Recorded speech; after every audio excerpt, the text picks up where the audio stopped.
Assalamualaikum warahmatullahi wabarakatuh. Salam sukses peternak Indonesia. Oke ya kawan-kawan, ketemu lagi diskusi pada sore hari ini. Kemarin kita ngobrol mengenai mortalitas dan sekarang kita ngobrol mengenai pemberian probiotik pada burung. Memang ada sebagian peternakan yang masih menggunakan cara-cara konvensional ya, tidak mengiblat dengan peternakan modern. Nah, kita akan bahas sebenarnya seberapa penting sih penggunaan probiotik dan juga sebagian menggunakan jamu-jamu itu sebagai suplemen di puyuh, terutama kita di puyuh. Kita akan berhubung dengan salah satu pakarnya obat-obatan, pembuat probiotik juga. Ini nggak mau video call ya, karena katanya terlalu ganteng, jadi takut banyak yang tergoda gitu. Ya udah kita kasih gambarnya peternak anti galau. Pak Man ini namanya. Pak Man, selamat sore Pak Man. Selamat sore. Assalamualaikum warahmatullahi wabarakatuh. Waalaikumsalam. Ini Pak Man juga punya blog ya untuk pembuatan gitu ya. Blognya sudah launching? Apanya? Blog websitenya sudah launching nggak tentang pembuatan gitu? Artikel-artikelnya sudah diupload? Baru diindeks. Oh, baru diintip. Jadi baru diindeks.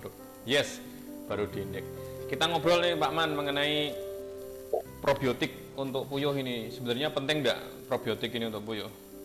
Untuk apa? Kayak kemarin kita bahas masalah mortalitas itu loh. Berdampak nggak sebenarnya dengan pemberian probiotik ini? Kalau penting, dibilang penting ya penting. Sekarang antibiotik yang sintetik kan sudah dilarang loh. Iya, dilarang betul. Jadi pakan dari pabrik semua itu sudah tidak ada kandungan antibiotiknya. Itu kita harus supaya dari luar. Ya salah satunya yaitu dengan probiotik. Iya. Terus dampaknya gimana? Mempengaruhi enggak mortalitas, lalu mempengaruhi enggak produksi telur? Kalau yang saya alami sih ada ya. Saya aplikasi dari 0 hari itu ya cukup, mortalitas dari 0 hari sampai 7 hari itu sangat menurun. Berapa persen Mbak kira-kira? Tapi kalau persennya saya nggak ngitung ya. Biasanya mati 1000 mati berapa gitu? Yang mati itu banyak. Terakhir itu nggak banyak, cuma 50 paling 50 dari 2000 yang saya datangkan. 2000 ya. Terus dari kecil sudah dikasih probiotik? Dari kecil, saya ambil dari Boyolali itu sampai rumah, masuk box langsung probiotik. 0 hari ya. Mantap. 0 hari. Jadi nggak ngaruh juga ya, atau ketika kita menggunakan di DOG itu ada apa namanya, ada dosisnya? Sama, saya kasih sama, cuma lebih banyak kadang. Malah lebih banyak. Oh gitu, berarti benar-benar nggak ada masalah ya di DOG ya? Nggak ada masalah.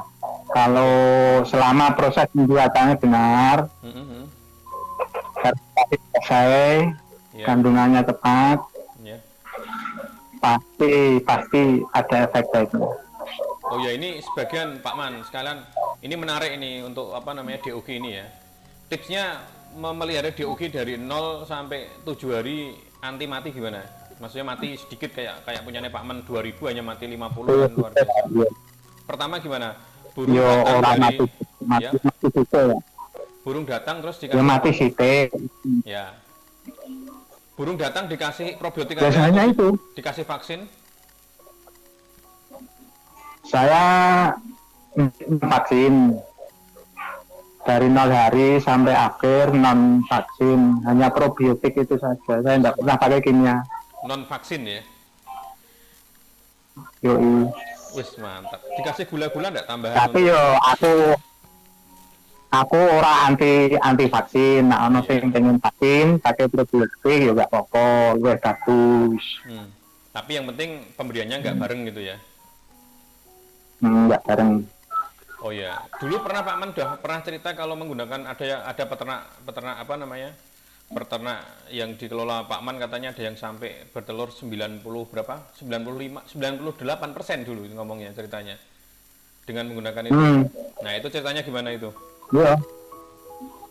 Pemberiannya gimana? Pemberian probiotik? Caranya sama. Pemberian saya anjurkan 1 minggu 2 kali minimal. Minimal ya, lebih sering nggak apa-apa ya, lebih bagus ya berarti. Kondisi puyuhnya sih. Oh, kondisi puyuh. Jadi gimana ini? Kalau harus ngasih rutin kondisi puyuhnya bagaimana? Terus ketika ngasih 2 minggu 2 kali itu kondisi gimana? Ini nggak ada sinyal. Peternak anti galau nggak ada sinyal. Wah, kacau ini. Dit mbah.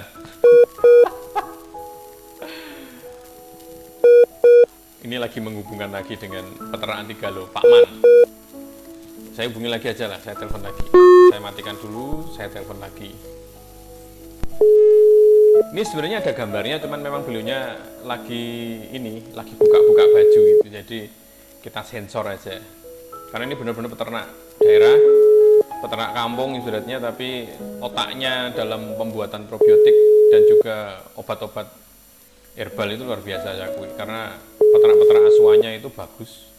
Sampai 98% katanya. Dan itu campurannya juga ekstrim. Kapan-kapan kita akan bedah campurannya. Oke, ini beliaunya nggak bisa dihubungi dan ditelepon nggak bisa. Mungkin lagi mandi. Oke, audio lainnya saya matikan. Jadi probiotik itu sangat penting sekali ya, probiotik. Jadi bahkan kalau Pak Man itu ngasihnya nggak cuman kalau seperti saya kan hanya usia-usia tertentu ya.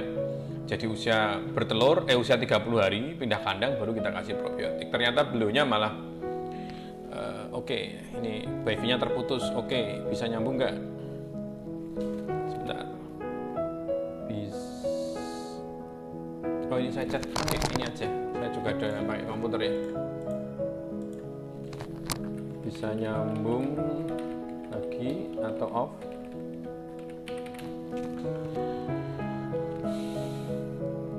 Ternyata wifi-nya mati ya. Sebenarnya banyak hal yang kita mau pelajari karena beliaunya peternak lama ya, peternak lama yang saya suka dengan peternak lama dan sampai sekarang masih bertahan karena mereka pasti punya sesuatu yang dipakai gitu. Dan kita sebagai peternak baru sangat berterima kasih ketika mau mau berbagi. Oh, ada tamu ternyata. Beliaunya ada tamu, jadi nggak bisa kita lanjutkan. Nggak bisa kita lanjutkan. Itu mengenai probiotik ya, bagus sekali.